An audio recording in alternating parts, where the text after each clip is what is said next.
So yun po mga ka-guys, tuyo na po. Ngayong umaga po, lilihain naman po natin itong ginawa natin paso kahapon. Kaya po kasi ganitong may maaga pa, tsaka natin tuloy lihain. Ayan, nakita nyo po ito.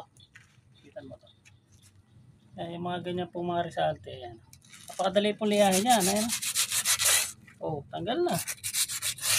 Mga maliliit na resalte nga, okay lang po yun. Ayan, ganyan lang po. Madali lang po siyang alisin pagka mayroong mga konting resalte.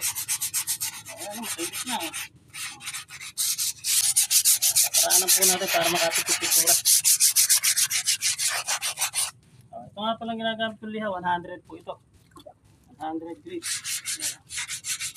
Pwede rin po kayo gumamit ng medyo magaspang pa kung medyo malaki yung mga lalaki result yung tatanggalin. Kaya makakanto lang naman po ito, maraming mga maliliit na result yung gano'n. Yun, ano lang po mga ka-guys, pagliliha. So yan na po mga ka-guys, so ganyan po kanalihan na. Okay, bago po pinturahan yan, lilihahin naman ng mas mapino na liha, number 150, ganyan. Yan. So yun.